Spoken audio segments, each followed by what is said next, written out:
So Mondays are not only my admin day, but they're also the day when I usually cook, and because I have more time. So today I'm making feta pasta with spinach. This recipe had gone viral a couple years ago, and it's so easy to make. I absolutely love it. Chock full of great nutrients for your eyes. So here's some feta cheese. Put it in a dish. It's better to use a block of feta than crumbled feta. You'll see why later. And then I have some tomatoes. And it's better to use, I love multicolored tomatoes, so not just the red variety, but mix it up a little bit because you get all the great colors and the polyphenols from the tomatoes. So I'm gonna just toss this in here, and you wanna just kind of even it out a little bit. And then I'm gonna add some extra virgin olive oil, and this is about half a cup, and just gonna spread it all over. Because my family, we like things a little bit hot and spicy, I'm going to add some crushed red pepper flakes. So these are organic crushed red pepper flakes. Add a little bit of heat to the dish. That's good.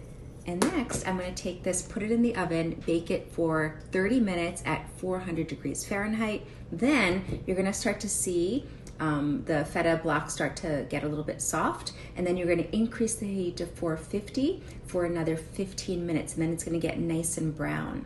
That is the perfect temperature to kind of brown the top, and then you're going to take it out, and then I'll show you next what I do. While that's baking in the oven, I'm going to get everything else ready. So I have a box of pasta. You can basically use any kind of pasta, but I really like rigatoni because it has the hole in the middle, and it can soak up a lot of the great sauce that's going to be coming out from the tomatoes and the cheese. So I'm going to make this, and then you're gonna take some garlic, and I actually like to use a lot of garlic because it has some great anti-inflammatory nutrients, particularly a compound called allicin, and this is something I highlight in my book, Beyond Carrots, Best Foods for Eye Health, A to Z. So if you haven't gotten it yet, be sure to get yourself a copy. So I'm gonna chop up some garlic, about half a head of garlic, and then I'm gonna get some spinach ready. Now this is already pre-washed, it's organic baby spinach, but if you want to use something else like kale, I guess, or asparagus. I've tried that as well. It tastes pretty good. So I like to mix things up, but I like to add some leafy greens into the dish. Basically for the garlic, you see I've diced it up here, but I actually want to chop it up really, really small, because what's going to happen is when you take the cheese out of the oven, the feta, it's going to be pretty much melted, and you want to put the garlic in there so that the garlic melts as well. So you don't want big chunks of garlic in your pasta, in your feta pasta. You actually want like tiny, tiny little clumps where you can barely taste it separately, but it adds such a beautiful flavor to the dish. So again, I'm chopping it up like really, really, really small, and yeah, you'll see what I do next. So there's the dish baking. You can see that the tomatoes are bubbling in their water. They've released a lot of water, so you don't actually have to add any water to this dish. The water from the tomatoes will make it really nice and creamy once everything's mixed together. Plus, you also don't have to add salt because the feta is plenty salty. It's been half an hour. Now what I'm going to do is I'm going to change the settings on my oven. So I'm going to put it on top heat, and it's basically like a broil setting, and then I'm going to increase the temperature to 450. And we're going to put this in for about 10 minutes. Let's do 10 minutes here. And then you're gonna see that the top's gonna get nice and brown, like a little bit of crust on top of the cheese. It'll be perfect. Here's the pasta cooking. It's almost done, about 2 minutes left. You want it to be a little bit al dente because once you put it into the dish with the cheese and the tomatoes, you don't want it to be too soggy. So keep it a little bit al dente. So while we're waiting, I wanna share something with you. So in my book, I shared a lot of the great foods that are important for eye health, but how do you put it all together? You know, there's lots of great nutrients that you can supply to your eyes and the foods that provide those nutrients, but how do you put it all together into a comprehensive food plan?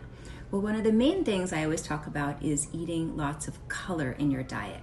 And the reason why it's important to get color is because all of those great nutrients provide color to certain types of foods, particularly veggies and fruits. So if you have lots of color in your diet, you're gonna get those nutrients. And the important thing is not just to eat the rainbow, you wanna eat lots of different shades of green and yellow and orange and red and blue and purple, even black, some white. but you want to rotate through them. You want diversity in your diet. You don't want to eat the same exact thing every day. I always tell my patients, you know, it's great that you have that morning green smoothie, but make sure you rotate through a lot of different types of greens. Rotate through all the different things you put into your smoothie. So if you're going to have some seeds in there, omega seeds, hemp seeds, chia seeds, rotate through them during the course of the week. If you're going to put berries, rotate through the different types of berries. Personally, I just like to add all the berries in together. So in all the smoothies I make, I add in blueberries, blackberries, raspberries, strawberries to get the whole spectrum of colorful nutrients. Those anthocyanins that come from berries are really powerful antioxidants. Anyway, that's my tip. While we're waiting for the pasta to finish, I think it's almost done. I'm going to take it out, I'm going to show it to you, and I'm going to show you how to finish it up. Just a couple of really simple things to do to finish it up, and then you want to let it cool a little bit, let it set, and then it's ready for a delicious meal.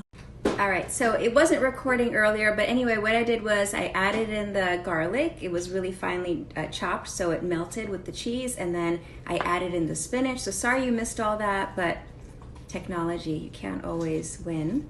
And so you can see the spinach is kind of cooking within the heat of the tomatoes and the cheese. So you want it to be nice and almost like wilted a little bit. And I'm going to put the rest of it in here.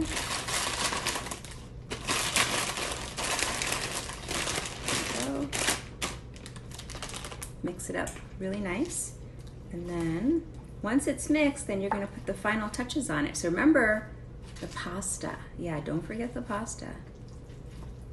So you can see that everything's really nicely mixed together, and now comes the pasta. So I already took it off the stove, and I'm just gonna use my hands.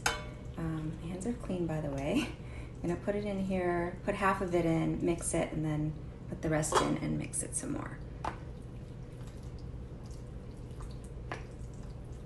I used to do this in a square dish, but it's much, much easier to use a bigger dish. So this is a 9x13 dish, and it's a little deeper too, so it gives you space to work within the dish. All right, so now I'm gonna add the rest of it.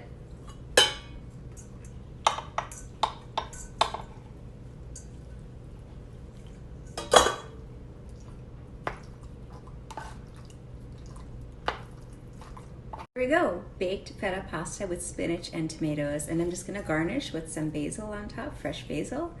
And again, it's like setting a little bit, and then it's gonna be ready to eat about 10 minutes or so. So feast your eyes on this.